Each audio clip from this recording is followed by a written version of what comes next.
Yeah. Yes. Okay, hi. Okay, Hi, guys. Tara. Tara and Ananya here. So excited, long time. Thank you.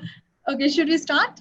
Yeah, please. Yes, please. All right. Good evening, everyone, and welcome to The Right Choice, How to Write and Publish Your Own Nonfiction Book, hosted by HarperCollins India and LBB. My name is Ananya. I'm a commissioning editor at HarperCollins, and I would really like to thank you all for joining us here right now. We also have with us our author, Tara Kaushal, whose absolutely extraordinary book is releasing 3 days from now on Monday. Tara and I will broadly discuss three ideas with you, three topics with you all today. First, is your book idea publishable? B, if it is publishable, who do you take it to? How do you find the right publisher, or how do you find the right literary agency that can represent you? And thirdly, when you sign a book deal, what exactly are you signing up for? What all you should know about our publishing industry, what you should look out for. Now, very quickly, let me tell you a little about what I do or what commissioning editors do. We conceive ideas with a trade potential, ideas that can be developed into books. And we reach out to authors who can write those books. Sometimes they come to us directly, and sometimes they come to us through literary agents. Um, our job is to handhold you through the various rounds of editing and proofing that goes into producing a book. And at the same time, I work very closely with our production, art, sales, and marketing divisions, administering strategies that will ensure uh, that your book gets the perfect visibility when it hits the market. So I sort of oversee the production process till the book is available on physical stores or online bookstores, right? Libraries, or like I said, online retail spaces like Flipkart and Amazon. So what the title should be, what is your target reader, what the layout would be, what format, what pricing. So those are the kind of things that fall under the responsibilities of commissioning editors. And that is why it's very important for us that when you come to us with an idea or a proposal, you have that clarity of thought.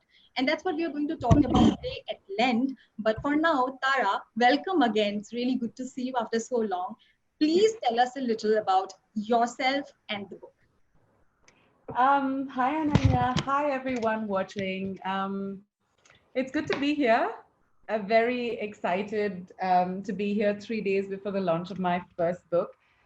So a little bit about my book. It's called Why Men Rape, an Indian Undercover Investigation. And for this, I went undercover with 9 men who have raped across the country to understand the real reasons why men rape. And essentially, the idea was that if we understand the real reasons, we'll be able to find solutions and catalyze a vital societal change. So yeah, that's a little bit about my book. And I'm glad to be here, Ananya, with you. Same here. So we will be discussing about book ideas. I just forgot to mention that if you want to take a piece of paper and pen and make notes, please do so. And at the end of the workshop, in the last 15 minutes, we will be happy to take your questions. Now, is your idea publishable? Tara, let me start with this. By now, I know that you're thinking of many things at a given point in time. You have a background in literature, you have been a journalist, you have been widely published, and you have solid creative and multiple ideas at any given point in time, maybe like literally right now. So when you decided to write your debut book, how did you finalize that Why Men Rape, your undercover investigation, is the book idea to start with? Well, I think it's twofold, Ananya. So I have been writing on gender and sexuality right after college. So I've been doing this for 15 years now. And I've written about feminism and fashion and feminism and this and that. And I think, you know, when you look at a book, there are many things. So when you finalize on a book, there are many things you need to consider. Of course, the side that you're interested in, which is the sales and how it's going to sell, is one aspect of it. But also, whatever book you're going to do is going to be with you for the rest of your life after you create it, of course. but it's also going to be what you eat and sleep and breathe for 7, 5, 3, whatever number of years. So you need to be really, the calling for that book needs to come from within. And in my case, it was 7 years that it took me to write this book from the time I decided it was what I was going to do to right now. So I think one needs to understand that that it needs to be whatever idea you finally finalize on. And it's okay to have a lot of them, to write them down, to actually explore them. And I have 100 different ideas sitting in various folders. If you look at my little writings folder on my laptop, there are 100 ideas. But again, it's the idea of what are you going to focus on. To me, this book idea came to me after the Delhi gang rape. And I was super impacted by the Delhi gang rape for many personal and professional reasons.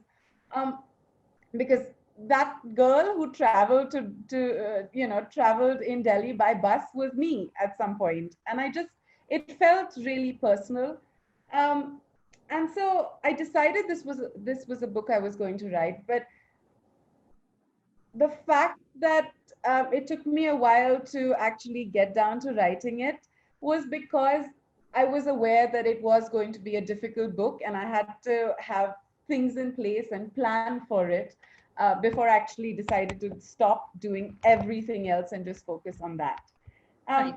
So yeah, you need to consider what there's a market for and all of those other things and the saleability of the book. But for a writer, I think it's essential to choose what's going to be what you're going to be living for the next few years. So yeah. I agree. And I would like to add the publisher's perspective here. If I could just throw some hacks at, what exactly is a good nonfiction book idea. Personally, I have a checklist which requires 4 qualities in a proposal or a manuscript. A, the timeliness. How timely is your idea? Is it something that everybody is talking about? Is it something that is familiar? Is this a book on coronavirus because it's a timeliest topic right now? Or is it about the Indo-China relations because of our border conflict going on? So how timely is it? Second, what are the implications of for the future? Does it have a resonance? Does it have a shelf life? Is it something that we are going to stop talking after 2021? Is it something that can be developed in a way that the discourse will continue for 5 to 10 years from now on? Third is the Indian connection. Like you said, writing is a fulfilling prospect, but it's also an isolated process. Because when you're writing, you are just engaging with yourself. You are in your company. But when you're publishing, it's literally a product that you're putting out in the market. You're putting an MRP on your product for the consumers to buy it. So when you're writing a book or when you're thinking of an idea, I think it's important to also factor in your readers' requirements and their taste. So what is that idea that an Indian reader would like to know about? So that familiarity is also important. And lastly, the pitch. Because I remember when I got your proposal, you were not promising a lot of things. You were not saying that this is the book which is going to smash patriarchy and at the same time teach you journalism, because this is an investigative book. You were not telling me that this is a book on journalism and this is a book on gender. Your pitch was clear that, listen, I have gone undercover and interviewed these men who have raped. The book will also have survivors' accounts, and I'm also going to include globally famous experts' comments in the book. And that pitch was enough for me. So I think a lot of writers get excited and they make this rookie mistake when they try to pitch it as multiple things. So I think the clarity of pitch. So these are the 4 things that I look for. Any other tip that you would like to add when people are polishing their ideas? When you're talking about a pitch, I think it's really important that, yeah, as you said, to have your idea in place, and which is why I think, especially with a first book, it's important to actually write your pitch after you've written a considerable portion of the book, I think, and that was my experience, because the book changed. What I'd set out to do And I struggled with the structure because this book has a lot of data. And so I really struggled with the structure of it. And it changed a year and a half after I started writing it. Some of the problems got solved.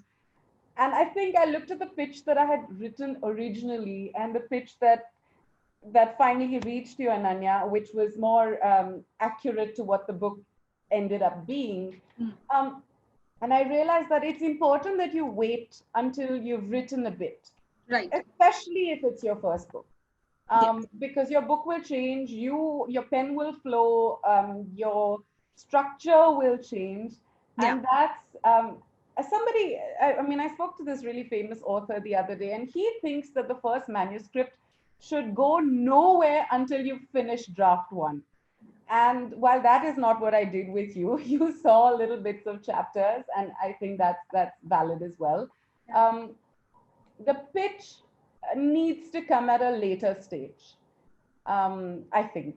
Having said that, you guys, HarperCollins is doing my second book, and that was just only a pitch, and there was no writing involved when I wrote you that pitch. So but this also makes me curious, Tara, because Wyman Rape needed a tremendous amount of research, and it's not like you were only investing on mental faculties. You actually went undercover, and there were certain dangerous situations that you put yourself in for this. Do you think, why did you want to write this as a non-fiction book when this could have been a thriller or a great novel inspired by real life instances? So what is the difference when you're ideating a fiction idea or a non-fiction? So to me, I was very clear.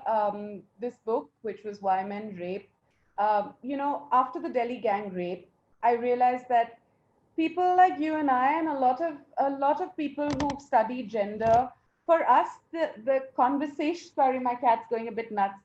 The conversation about gender and, the causes of sexual violence is very nuanced in academia. But that's not the case when it comes to people who are still saying, what was she wearing? Why was she going where she was going? To me, the idea was very clear. I was going to take the important and try and make it interesting, because I think this nuanced conversation that experts and academics have been having needs to be more widespread. Yeah. So I was very clear with that agenda of the book. So there was no question in my mind of making this a nonfiction book. To me, it was to look at all of this and look at all of this data and reasons and the reasons for rape that we've heard about, and take them to the public. So right. I was very clear about that from the get-go. Yeah. So that's about it. That's how you think of an idea. That's how you polish it. If you allow me to get a little technical, I'll just like to tell the audience this thing. Okay. This book that you see, and I hope it's visible to everyone, this is the demi paperback format. Okay, so when you visualize a book in your mind, you're thinking of the demi paperback format. It's the most common, most popular one. The dimensions are 215 into 140 mm, and a demi paperback usually has about 224 to maybe around 350 pages maximum. So what you have to keep in mind is, if you want to write a book which is over 300 pages long, or which is at least 224 pages long, you have to write at least 55,000 words. So you have to be very sure of your idea so that you can extend it to that point. Many times we get proposals and manuscripts, and I just realized that after about 10,000 to 15,000 words, they lose their sheen. The novelty gets compromised, and you're just stretching it. It becomes a little sketchy also. So I think first you be very sure of what you are thinking. Then, of course, like the points that Tara said, and I'll of course add the saleability factor of the book, the timeliness, what implications it will have for the future. So that's how you think of an idea. Now, what do you do when you have decided that this is the book you're going to write. Maybe you have a proposal ready, maybe your manuscript is ready. So we will talk about how to find the right publishers. And Tara is a very interesting case. Like she said, she has another book coming up with HarperCollins. So she has two brilliant books with us. One was agented and one was unagented. So Tara, what is the difference between, working directly with publishers, working with agent? Well, I think it's important if if you don't have industry experience and you don't want to deal with negotiations and you don't want to deal with the pitching of it all and writing your own pitch and all of those kind of B2B things. Yeah. I think it's important for you to have an agent. I think the crucial thing is to find an agent that works for you, whether you look at your area of expertise, like my agent was somebody who worked in the gender space for Wyman Ray, or whatever your goals are. If your goal is to write this racy, sensational thriller, and you want it to be made into you want it to be made into a docudrama, or you're looking to pitch to Netflix, you need to have all of those ideas in mind when you approach an agent. And even in the Indian scenario, there are agents who have various Yeah. strengths and various areas of expertise. True. So to me, that's the important bit, that you choose an agent and a publishing house that's right for you. Yes, yes. So like Tara said, we do have in India a good lot of talented and successful literary agents who are really good at their job, and they work very closely with us also. Let me just quickly tell you what they would do. You could probably do a very quick Google search, and you will get to know who the top agents in the country are. They all have their websites. Why don't you visit them, look at the services they're offering, look at the books that they have agented, and check their submission guidelines. And if they meet your interest, you can drop in an email. So what the agent will do, and yes, please, if they decline your project or if they reject you, then please don't be heartbroken. But I should give you the heads up that just because you're approaching a publisher or an agent, it doesn't mean that we'll take up all of your projects, or we will be reading your manuscripts. But hypothetically speaking, if the agent is interested in your proposal, they will come to a commissioning editor like me, and we will continue our usual internal process. So that's one way of finding a representative. The other way is, okay, I'll give you three ways of reaching out to publishers directly. Okay, this is a tip that I'll personally recommend. While you are free to send your manuscript or your ideas to multiple publishers at the same time, I would advise you to send it to just two for starters. Do a quick search on who the top publishers are in the country. Have a look at their website, see the kind of books they have been publishing for the last few years, see the kind of books that they're bringing up in the next few years. And if you have decided who the two publishers are whom you will send your manuscripts to, you could just check their website. For example, if it is HarperCollins, in our website, we have also listed out, there's a tab that says publish with us. You will find the submission guidelines. It's usually your bio note, a synopsis, a sample chapter, and so on. And you can just drop in an email at submissions@harpercollins.co.in. If you want me to have a look at your proposal, please address it directly to me, and my colleagues who handle that email ID will pass on your email directly to me. So that's one way. Second is, you could just call them up directly on their office board number, introduce yourself, tell them about your idea, and ask to be put in touch with the non-fiction commissioning editor. Or if you're writing a novel, to the fiction commissioning editor or to the poetry commissioning editor, and you can get in touch with us directly. Third is, a lot of us are on social media platforms. If you have any questions, even after this workshop, if you have more questions, you can reach out to us on, say, LinkedIn. So that's one way. Fourth is, we have the World Book Fair. I'm just giving you an example. We have the World Book Fair at Pragati Maidan every year, and all the publishing houses have their own stalls at these book fairs. And commissioning editors are usually on duty during the book fair also. So you can come and meet us directly. So these are the options of reaching out to an agent or a publisher, and you get to choose what you want to do with your proposal. Tara, any other tips that you want to add at this point? I think that to me, you need, again, it's very important to choose a publisher that works for you.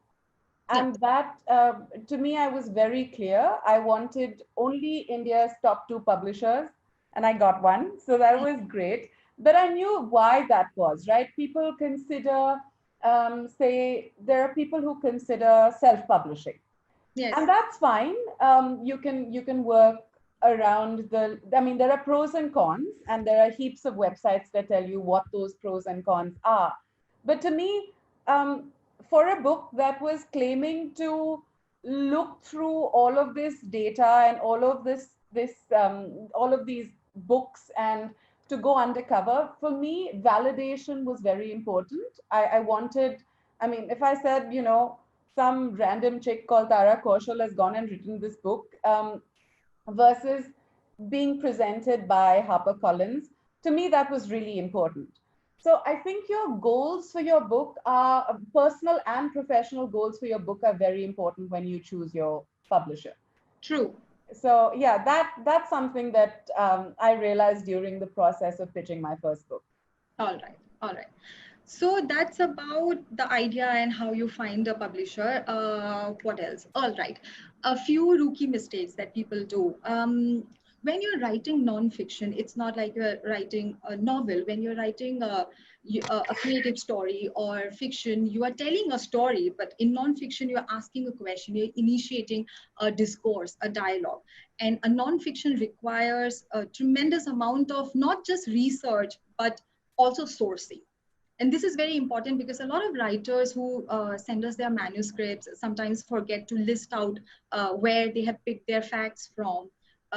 They forget to prepare notes for during their research. So that becomes a big problem. And many people do not know that every non-fiction book, at least in HarperCollins India, it's mandatory that every non-fiction manuscript undergoes a thorough legal edit, a thorough legal read. So we vet them all and we make sure that nothing is making a communal statement or nobody is defamed.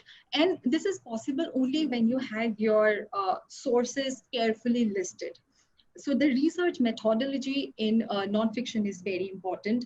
Tara, I would like you to talk about that a little more because I remember you have such detailed footnotes. You have translated the Hindi words, and I remember the bibliography section. We had 333 source notes. So please tell us a little about how did you research and how did you remember to, compile your references? Because so many times, people don't know that if you're quoting from a book, I'm giving you an example. If you're quoting from a book, we need to know, your publishers will need to publish the name of the book you are quoting from, the author's name, the publisher's name, the year of publication. So, little things like that. If you're interviewing someone for a nonfiction book, you need the consent of the interviewee in writing.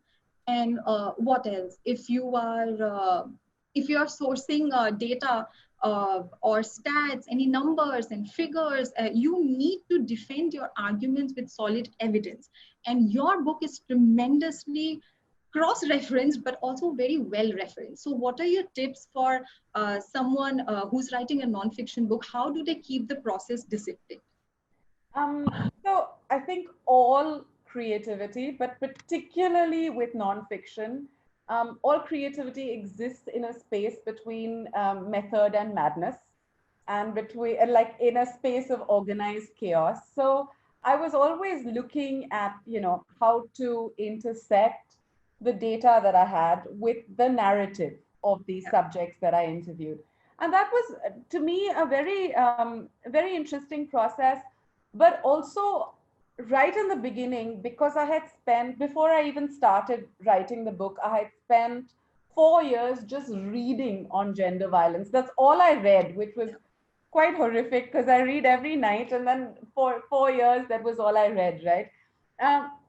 So what I did was I maintained an Excel sheet of every book and every article that I read, and it just went on and it just went on and on and on. And then corresponding to that list was a little list that said, okay, one of the columns said, you know, have I taken data from this article or book, or haven't I taken a quote? And whether it was a quote or an idea. I mean, because I was also looking for reasons. Yeah. And some of the reasons were obvious for, you know, rape, but some were not. And so not everything that I looked for in a book was quoted, but I still had ideas that I took from books. So corresponding to, say, book number 300 or 310 was a Word document, which was 310 book name and all the quotes that I had removed from it. And eventually I went back, and that was stage one.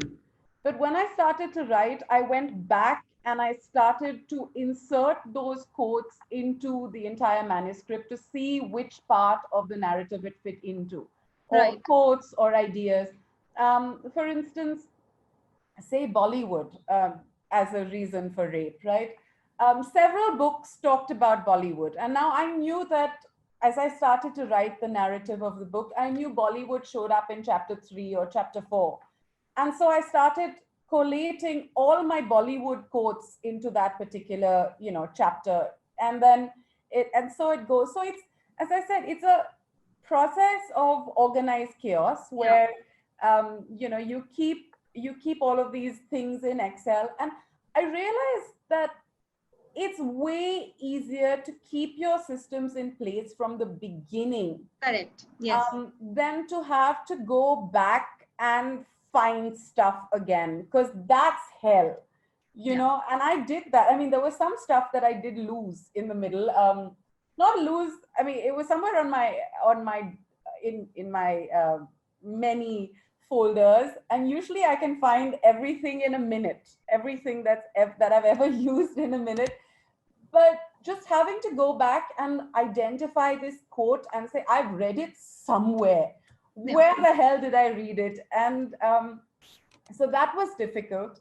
I also recommend that you keep a open Word document. In my case, I use Evernote, but an open Evernote document and a note on your phone, because you never know when you're going to just be on a train or something and you happen to read an article or overhear a conversation, which is something that you want to keep systematically, but for a while you just need to just collect the data. So I always, wherever I went, and this is a habit anyway, but wherever I go, I have a notebook on me, and there's a note open on my phone that's easy to access, where I can just put in data that I think is important. So it's important not to lose data, but it's also important to sift it and keep it carefully, because otherwise it'll just overwhelm you. True. So both things are important, I think. Excel sheets and Word kind of work, and balance this organized chaos kind of writing that nonfiction actually is. Yeah. So it's actually, you know, very ritualistic. It's a very regular, rigorous practice. I think, if I'm not wrong, I think Suketu Mehta tweeted a couple of days back, and that resonated very strongly with me. He said that if you want to be an athlete, you have to exercise or work out every day. And likewise, if you want to be an author, you have to write every day. And once you start writing, regardless of what your quality of writing is at the beginning, it's only then, when your process gets disciplined, only then you will remember to use Evernote or compiling your data, or how to be, you know, mindful as a writer. But Tara, you know, those are the things about, you know, writing process. But when you're writing nonfiction, it's so research oriented, and especially a book of your nature. Tell me a little about the physical dangers of writing a very serious journalistic nonfiction book, because I remember reading your manuscript, and you have been in seriously dangerous circumstances. So what are the red flags that young emerging writers should look out for, and how can they, you know, protect themselves when they're researching for a book? Look, this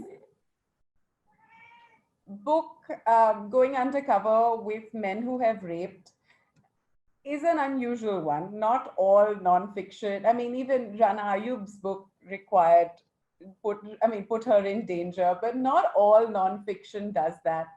Um, I've had, while I was on the cover, I had a couple of close shaves. And that being said, though,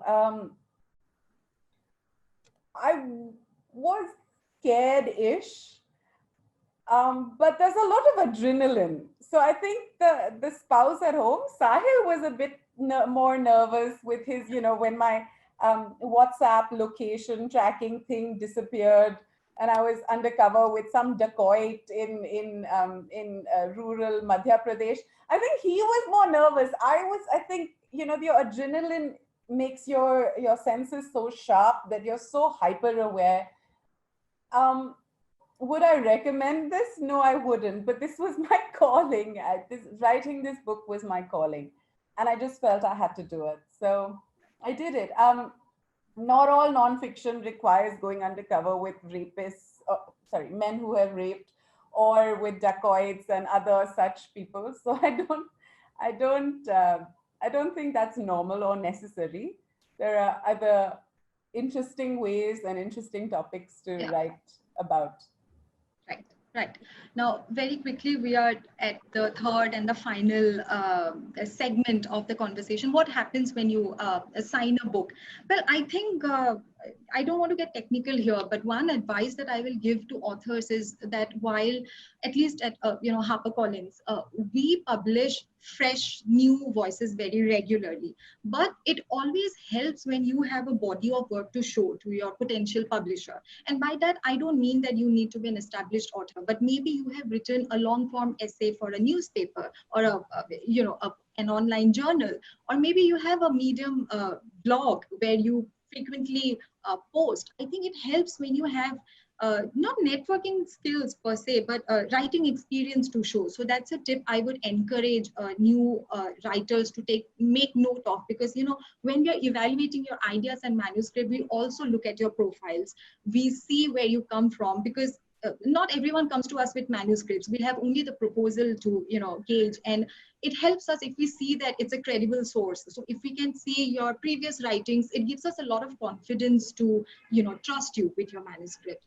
The second thing is, we are at that interesting phase in history where a book is no longer just read. A book is not a traditional print version. I showed you Monica Harlan's book at the beginning.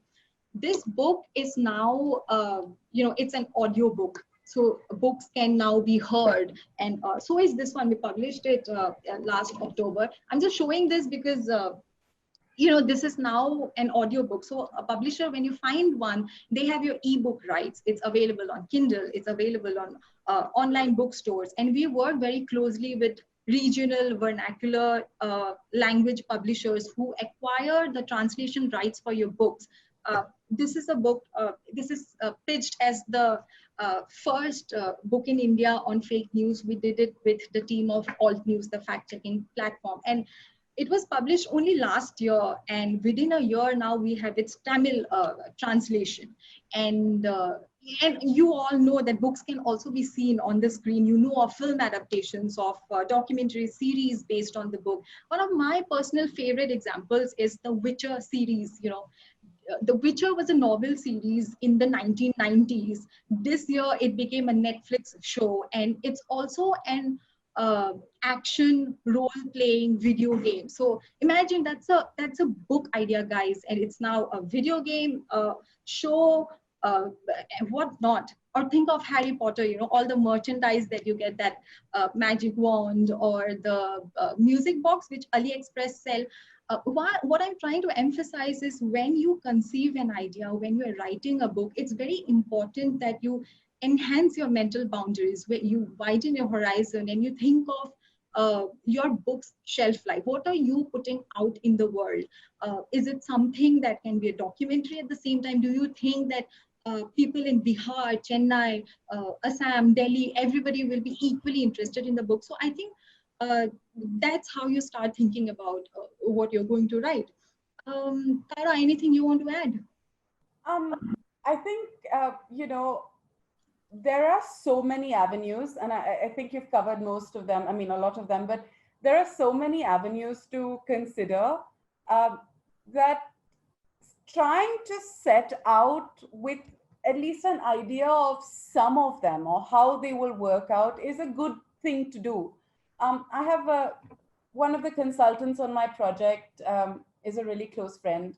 And Abhimanyu, as a media consultant, he told me from the very start, he said, I don't know what you're going to do with the rest of everything with this book, but just make sure that the audio quality, the quality of your recording is really high, because the least this can become is a documentary. And maybe there's a way to do docudramas and all of that, and that's really elevated. But he said the least that can happen is for it to become, for you to retrofit all of this data into a documentary where you've got all of this graphic audio. You've got these experts who've come on audio at the moment, but sure, you can write a script and shoot the script and call them and say, look, I'm on Zoom, on Skype, can you just say this one line? And you can work backwards from there. So, just keep your, as I said, always, and I've been saying this, keep your data carefully and systematically, because you never know what will happen. And I realize this even now. As I said, the book changed form, right? And there was a lot that dropped from my first understanding of how the book was going to be to what it's eventually become. There's a lot of writing that has not shown up in the book. But I realized that as the launch publicity is on and people are asking for various forms of articles or videos, it's all of this stuff that I'd already written that I'm now just pulling out and putting into articles. So keeping your data carefully is, I think, something really important. And yeah, you never know. There's so many avenues available to every book. Not all books, however, are I don't see people wearing Why Men Rape merchandise. So I don't see t-shirts that go Why Men Rape or coffee mugs or any of that.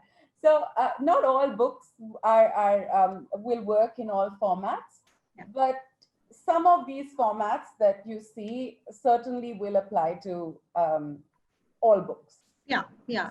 Of course, not all books, but I just love emphasizing the transmedia scope of a book, because it's no longer meant to be read. You can watch it, you can play it, you can listen to it, you can read it, and you can read it in multiple languages. So the book now has a much wider, publishing for that matter, has a much wider canvas of scope. So I think those were the things that we wanted to talk about. Maybe we can proceed to the questions now. What do you think?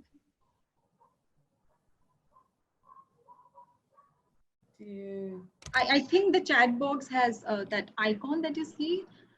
I think there are questions.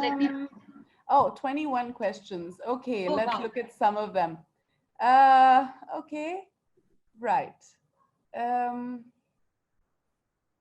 Okay, what is the format of the first draft and how do you approach an agent or publishing house for the same? So the first draft, I think, is your own, and once you're a little comfortable with that, you still have to write a pitch.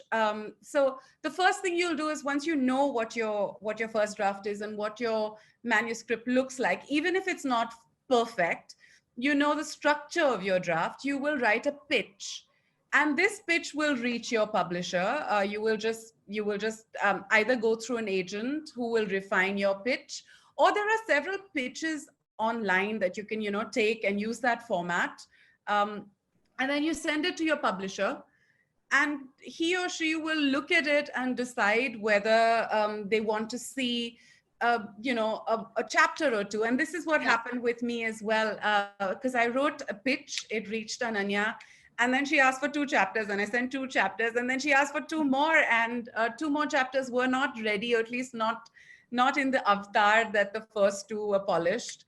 But I sent those as well. So the only reason I recommend at least writing a majority, even if it's not perfectly written, the reason I recommend writing a majority is because your structure, as much as you could have penciled it out, when you're actually writing, you'll realize that, hey, even though I dedicated a whole chapter to, say, X, for instance, for me, I'll use, say, Bollywood or pornography. I'd feel that, this is not enough or this is too much, and things change. So write a little bit, flesh out your, say, even if your chapters are eventually going to be 5,000 words, and you've only written 2 or 3,000 in each chapter, but you know the narrative structure and how you're going to flesh it out. That's the stage at which you write a pitch and, approach publishing houses. I'll just give the... That's for Sakshi. Ruby. Once again, I'll just give the technical, I'll just add something technical to it. So Sakshi, if you want sending it to a publisher, let's say add 200 to 300 words, which will be the synopsis for the book. Tell us what the book is about, the summary in 200 to 300 words. Give us a chapter outline. Let's say your book has 10 chapters. Tell us what those 10 chapters are titled as, and add a paragraph each for the 10 chapters. And definitely add your bio note. For starters, that will be enough for a publishing house or an agent to have a look at it. Otherwise, like I said, please go to the websites. All the submission guidelines are mentioned in the website. Should I start writing on paper or draft it on MS Word? I'll just give the publisher's perspective. Please write on MS Word and send us the soft copy, because first of all, you don't want to lose your hard copy. Paper can get lost, and also we are more comfortable editing it, going through the proposals on MS Word. Maybe not. I wouldn't prefer it. But I'm going to come back and give you a writer's perspective. So a lot of writers, Ruby, write pen and paper, and a lot of, people say that there's a correlation between your brain and actual handwriting. And that's totally okay. For me, I sketch my ideas out on paper, but I actually write on Word. So your final document has to be on Word anyway. There's no way a publisher is going to accept a manuscript and then have it typed out and then edit it. They're going to have to edit on Word. But it's fine to either write on Word to begin with or use both. And as I said, for me, organized chaos and method and madness. So I write a lot. When I'm trying to unstuck something, I'll just keep scribbling. And but when it finally comes down to the manuscript, it was definitely submitted on Word. Okay, Shaifila. If my pitch is selected, do publishers pay a writer if the writer is a first-time author? Yes, they do. Oh God, yeah. Yes. Okay, Sakshi again. Can you give some tips for a non-fiction to ensure that our book is politically correct and legally acceptable by the publisher? Also, is doing a sting operation or going through documents undercover considered as unethical? Till what extent is it ethical to do so for collecting data? So Sakshi, actually, I'm going to let Ananya say what she has to say about this, and then I'm going to take that one. Sakshi, you can send us whatever you want and we can give you the feedback. But I will tell you what a legally clean manuscript is. Something that is not making statements that are communally, which affects communal harmony. Something which does not lead to defamation. If you're making an allegation, you're free to, there's freedom of expression, but we need authentic sources. You have to defend your argument maybe with a legitimate link from a newspaper article or from a book. Your sources have to be authentic. That's about it. It has to be honest. You cannot presume to, it cannot come from a dishonest place. As long as you're sincere, as long as your sources are neatly compiled, as long as they're authentic, you're fine to submit your manuscript. Tara, I also think that something I learned when I submitted my manuscript, absolute truth is the best defense against defamation. So even if you're saying something really, really controversial, if someone has told you that, for instance, when I say XYZ has told me that he raped, and several of the men that I interviewed said that, when I said that, to me, as long as I had that on recording, it was fine. So there's no question of the men, if they ever find out that they were interviewed for this book, there's no question of the men being able to deny what was said. So that's really important. Also, there's the other thing that I learned, which was I have a chapter on religion, and I couldn't escape religion, right? There's no way to religion plays such a big part in our lives and in our gender relations. And a lot of the things that I was saying, and HarperCollins legal team and I worked quite closely about the religion chapter in particular. But when a lot of this was in quotes, this was what people told me. This is what the men have said in quotes. It's fine. I'm reporting what is being told to me. So it's an absolute truth. I'm not saying that it's the way the religion, the texts have said it. I'm saying that this is what was told to me. So just keep in mind that absolute truth lets you get away with absolutely anything. Vanita, do different commissioning editors have niches? Is there a similar thing to World Book Fair in Mumbai? And how does this work in a post-COVID era? Ananya, that's for you. Well, we are not confined to only one topic, or the genre is nonfiction for me, and the other genres, poetry, literary, fiction. But within the genres, there are multiple categories like environment, politics, business, science. So every commissioning editor have their own preferences, but but do they have niches? No, I wouldn't say so. You can send me a manuscript on something on, say, environment, and I'll be happy to have a look at it. Something based on true crime, the kind of books that Tara does, I would be happy to have a look at them as well. Sports is also an area where I would like to commission more. So different categories, whatever you have in mind, you can send them to me. But since I'm a nonfiction commissioning editor, I would prefer that you send me only nonfiction proposals and maybe not novel or poetry.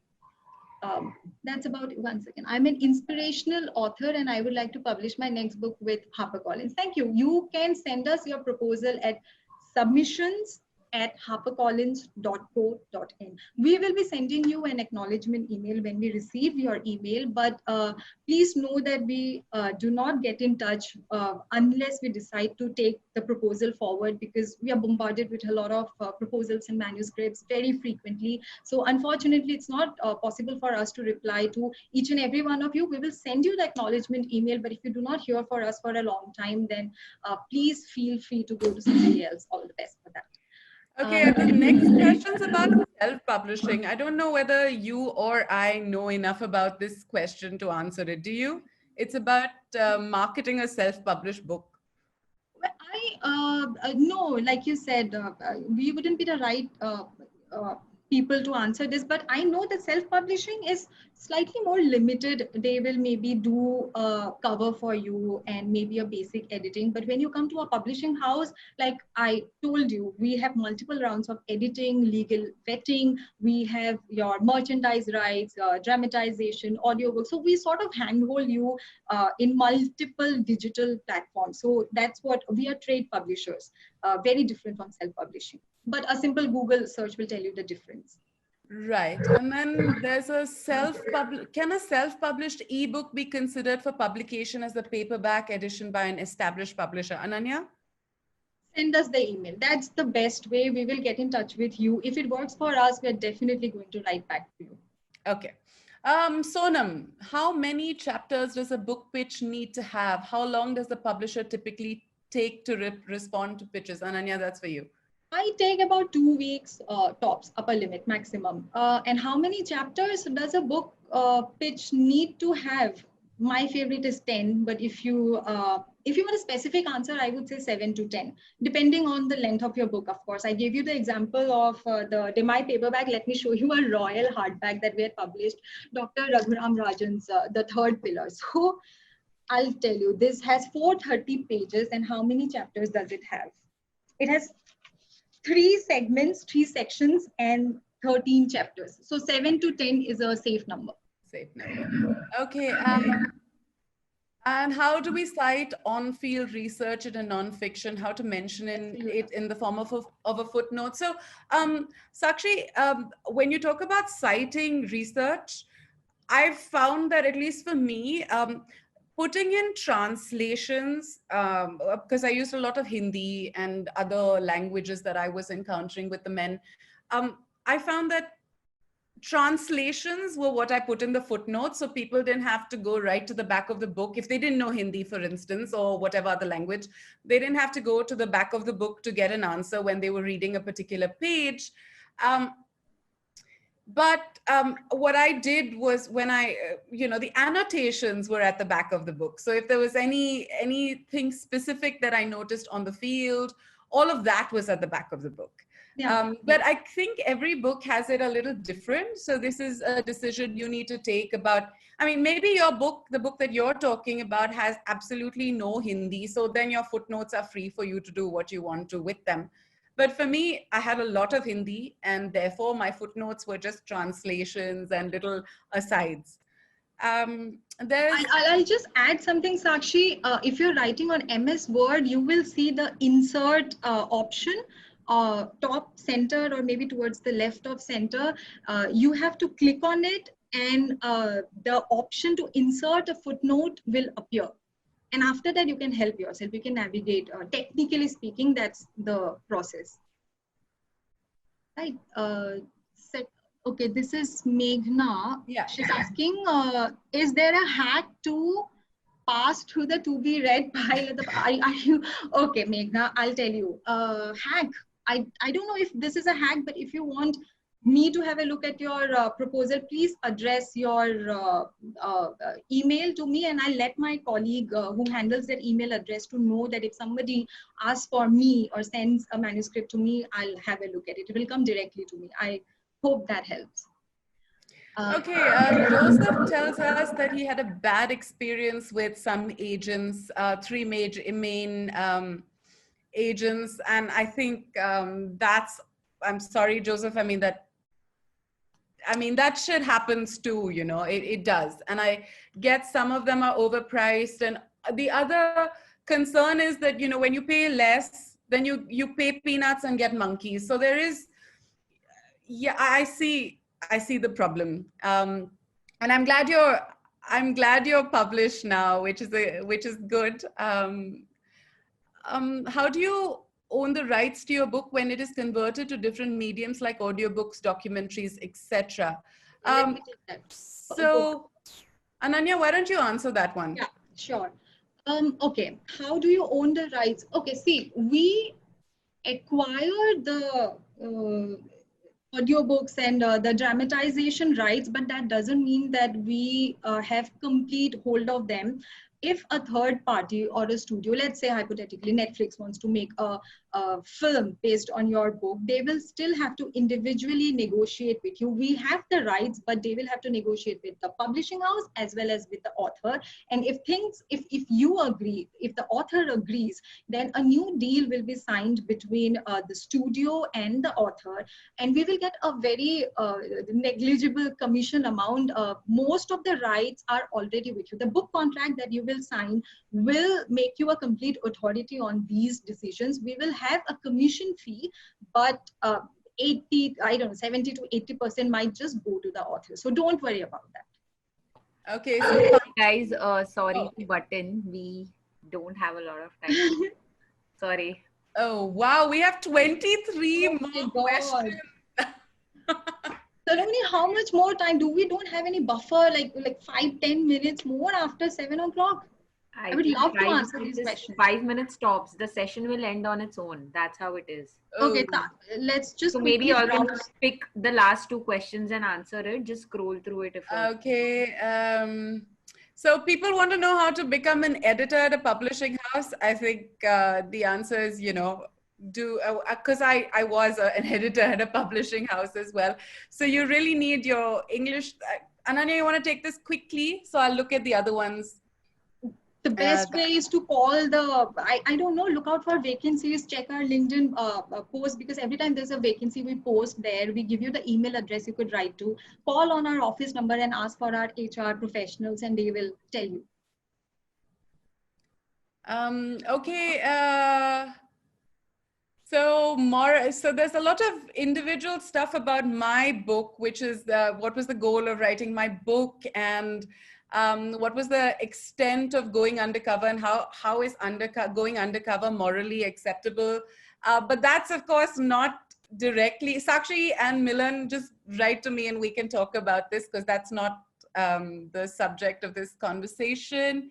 How long should a non-fiction book be? Iha, I think, which is what you've written to me privately, I think a non-fiction book needs to be true to its goal, okay? And here's my thing. I really wanted, one day, so my idea for this was to take important stuff that's already in the academic sphere and make it a mass conversation. That was very clearly the goal of my book. What happened then is, I was speaking to my grandmom one day, and I said, she said, kitne words ki, ya kitne pages ki book hogi? And I said, 500-600. And she said, koi nahi padega. And you know, that was like, she was very blunt. She's like, no one's going to read your book. And then I realized that by writing a really extensive book, I was defeating the purpose that I had set for myself. So there's no real answer to how long your book needs to be, but you need to look at the goal for the book. But guys, no, you have to write at least 55,000 words for us to publish. If you write anything lesser, it will be a very small, thin book. So, you know, write at least 50 to 55,000 words, I would say. I just wanted to quickly add, if you have more questions about this workshop or about publishing after this, we are short of time now, please message me on LinkedIn, or please message at the Harper address on LinkedIn. I'll be happy to answer all your questions. I'm so sorry we can't right now, but yes, Tara, you have found another question you would like to answer? No, okay. Well, there are lots. Someone just asked me what the 4 qualities. Okay, I was just giving my personal yardsticks, the touchstones that I keep for evaluating proposals: timeliness of your idea, resonance in the future, how relevant it will be, the Indian connection, and fourthly, how you envision your book, the clear pitch. You should be able to describe your book in a line or two, not more than that. Otherwise, you'll be just making tall claims.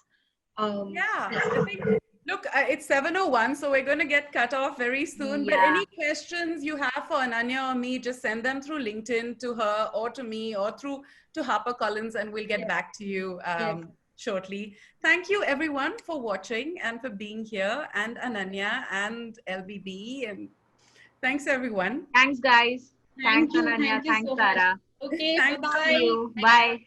Bye. It was lovely being here. Thank you.